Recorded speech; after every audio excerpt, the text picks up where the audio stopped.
नमस्कार दोस्तों, बहुत बहुत स्वागत है आप सभी का अनअकैडमी पे। स्क्रीन पर आप न्यूज देख सकते हैं that in this session we are going to talk about the banking laws bill 2024।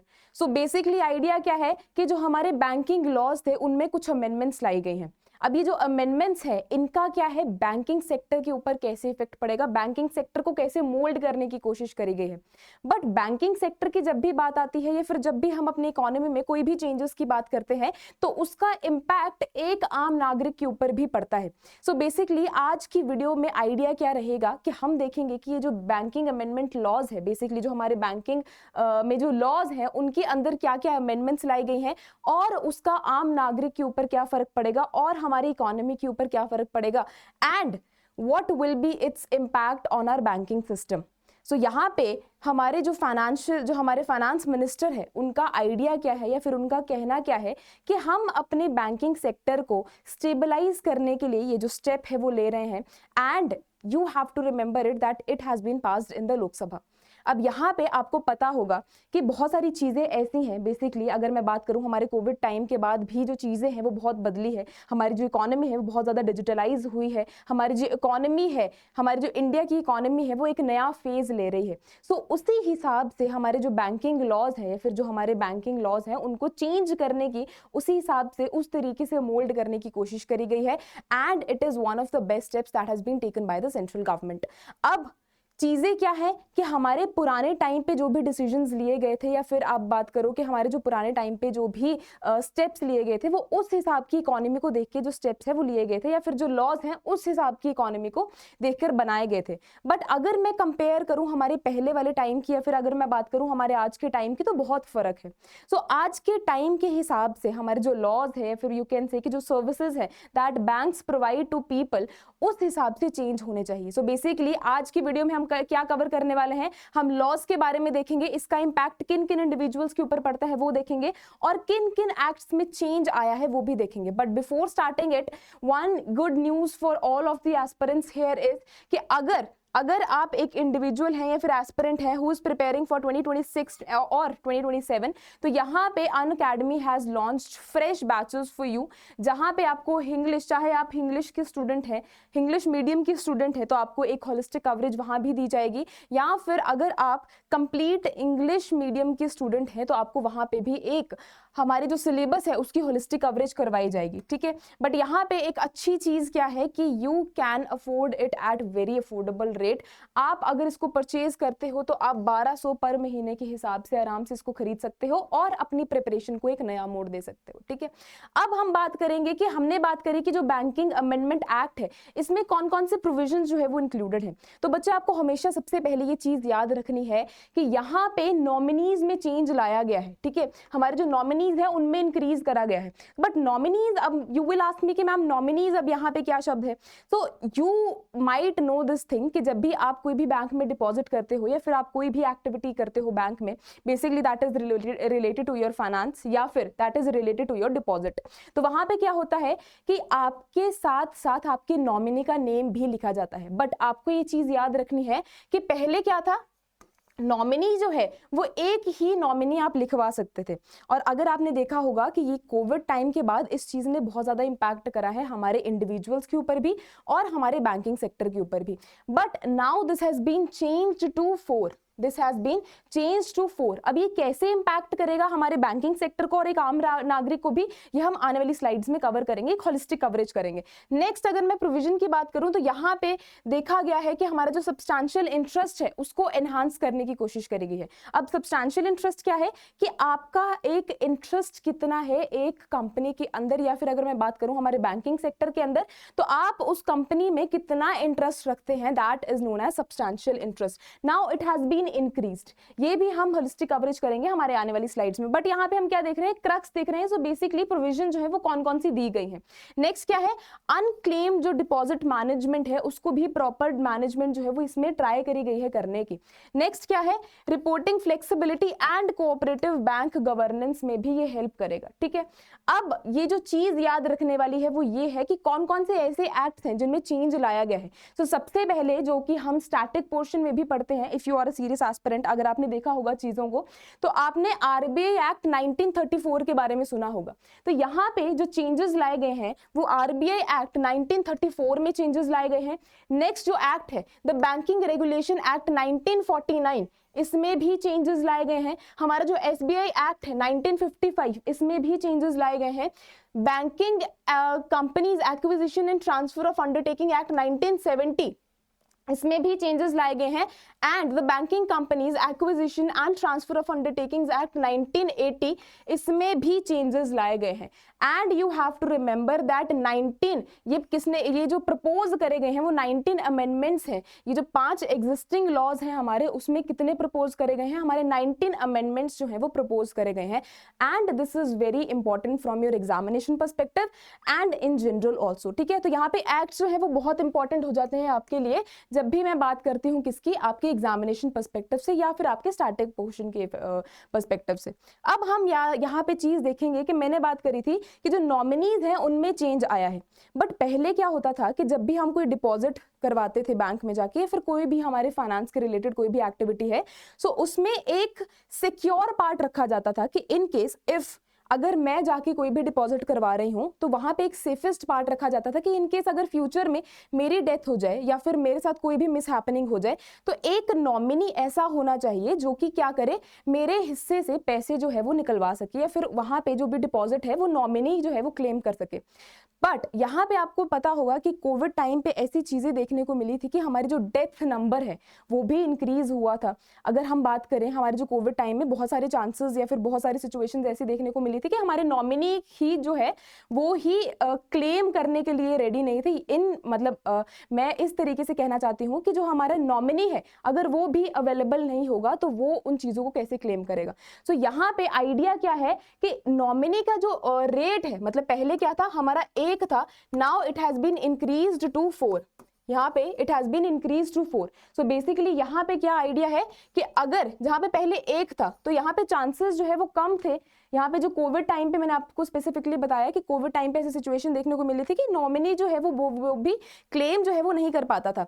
But अगर हमारे पास नंबर ऑफ नॉमिनी ज्यादा होंगे, फॉर एग्जाम्पल अगर 4 होंगे, है ना, तो आप 4 नॉमिनीज जो है वो लिखवा सकोगे। अगर एक अवेलेबल नहीं है या फिर in case 1 is not there to collect the cash या फिर टू कलेक्ट द डिपॉजिट, तो यहाँ पे 3 जो है वो आपके पास अवेलेबल है। So this provide security to a person कि वहां पे जो क्लेम है वो लिया जा सकेगा। अब यहाँ पे भी एक फर्दर आइडिया है। नाउ सेंटर हैज सेड कि यहाँ पे जो क्लेम है वो किस तरीके से करा जाएगा, ठीक है, जो क्लेम है वो किस तरीके से करा जाएगा। So basically the idea is कि यहाँ पे जो क्लेम है वो 2 तरीके से करा जाएगा। पहला क्या है, first is the successive claim, ठीक है, पहला क्या है, first is the successive claim. और सक्सेसिव क्लेम क्या बोलता है कि आपके पास जो भी आपके पास डिपॉजिट है वो सीक्वेंस में, फॉर एग्जांपल अगर आपने पहले अपना नाम लिखवाया है अपने कोई भी स्पाउस का, ठीक है, अपने स्पाउस का आपने नाम लिखवाया है एज अ नॉमिनी, तो यहाँ पे पहला जो है वो उस चीज को क्लेम करेगा या फिर उस डिपॉजिट को क्लेम करेगा। बट फॉर एग्जाम्पल सेकेंड आपने लिखवाया है अपनी मदर का, थर्ड आपने लिखवाया है अपने फादर का, और फोर्थ आपने लिखवाया है अपने ब्रदर का या फिर अपने सिस्टर का। तो यहाँ पे अगर मैं बात करूं हमारे सक्सेसिव की, तो यहाँ पे आइडिया ये है कि सीक्वेंस में जो भी आपने नॉमिनीज लिखवाए हैं उन्हीं तरीके से अगर यहाँ पे अगर आपका स्पाउस अवेलेबल नहीं है then your mother will collect the deposit, ठीक है, अगर मदर अवेलेबल नहीं है then your father will collect the deposit, और अगर फादर अवेलेबल नहीं है तो brother will collect the deposit, मतलब ब्रदर जो है वो उस पर्टिकुलर अमाउंट को क्या करेगा, क्लेम करेगा। तो यहाँ पे आइडिया क्या है कि जो सीक्वेंस में आपने नॉमिनीज दिए हैं वही उसी मैनर में जो हमारे नॉमिनीज हैं वो डिपॉजिट को क्लेम करेंगे। बट सेकेंड क्या है, सेकेंड इज द साइमल्टेनियस, ठीक है, सेकेंड इज द साइमल्टेनियस। अब साइमल्टेनियस में क्या होगा कि ये जो है वो पर्टिकुलरली चीज मेंशन कर दी जाएगी कि जो मेरे जितने भी नॉमिनीज हैं, मतलब जो 4 नॉमिनीज हैं उनको बराबर का हिस्सा जो है वो मिलना चाहिए, ठीक है। फॉर से अगर मैं बोल दूं कि 25-25% जो है वो सभी को मिलना चाहिए, तो यहाँ पे जब भी हमारे कोई जो हमारा डिपॉजिटर है उसके साथ कोई भी मिस हैपनिंग होती है तो 25-25% जो है वो डिपॉजिट सभी को बराबर मिलेगा, मतलब जो भी उसने 4 नॉमिनीज लिखवाए हैं उनको क्या होगा, बराबर का हिस्सा मिल जाएगा। तो this is the difference between between हमारा जो सक्सेसिव है एंड द साइमल्टेनियस, ठीक है। यहाँ पे जो सेंटर है उसने स्पेसिफिकली ये चीज मेंशन करी है टू सॉल्व द प्रॉब्लम जो हमने कोविड टाइम में देखी थी, ठीक है। नेक्स्ट क्या है, now substantial interest has been increased to the threshold of 5 lakh from 5 lakh to 2 crore. अब यहाँ पे क्या है कि अगर आपके पास किसी भी पर्टिकुलर कंपनी के शेयर हैं तो इट मींस कि आपका जो वहां पे कंपनी है, पर्टिकुलर कंपनी है, वहां पे आपका सब्सटैंशियल इंटरेस्ट है। But what used to happen कि हमारा जो 1968 का टाइम था, 1968 का टाइम था, वहां पे ये चीज देखी गई थी कि 5 लाख तक का जो रेट है वो रखा गया था कि अगर आपके शेयर्स एक पर्टिकुलर कंपनी में 5 लाख तक है तो इट मींस आपका उस इंटरेस्ट, आपका उस कंपनी में सब्सटैंशियल इंटरेस्ट है।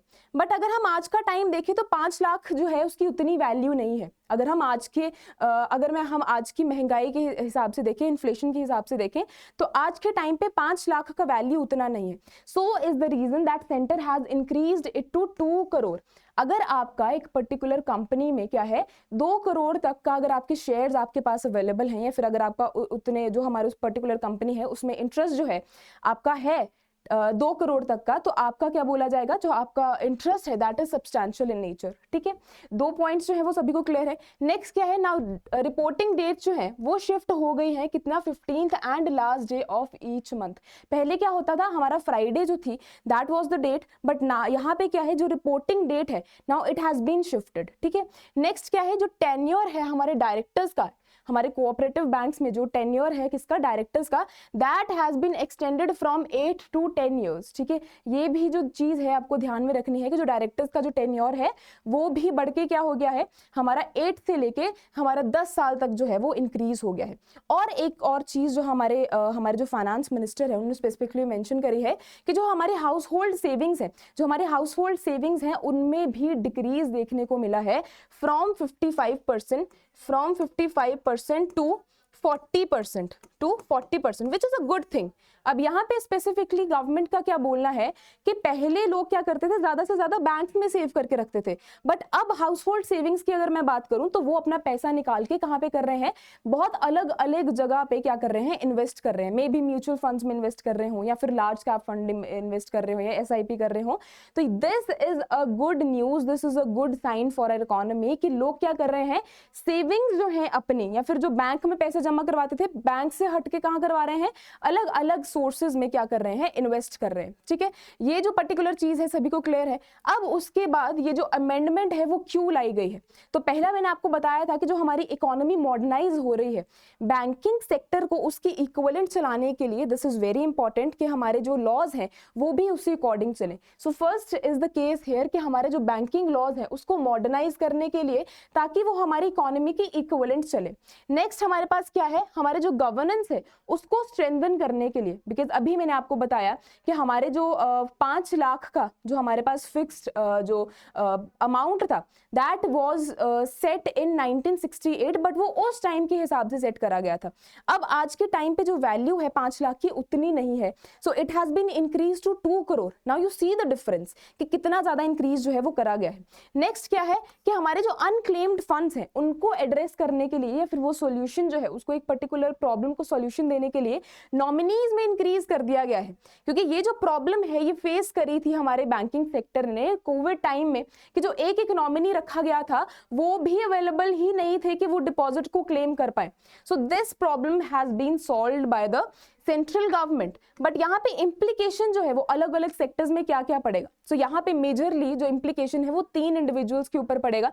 पहला हमारी इकोनॉमी के ऊपर, दूसरा आम नागरिक के ऊपर जो हमारे सिटीजन हैं उनके ऊपर इम्पैक्ट पड़ेगा, और हमारा तीसरा इम्पैक्ट पड़ेगा बैंक्स के ऊपर। सो अगर मैं बैंक्स की बात करूं तो यहाँ पे हाईली चांसेस है कि इनको भी मॉडर्नाइज करने की बात करी गई है ना, इनको भी मॉडर्नाइज करने की बात करी गई है।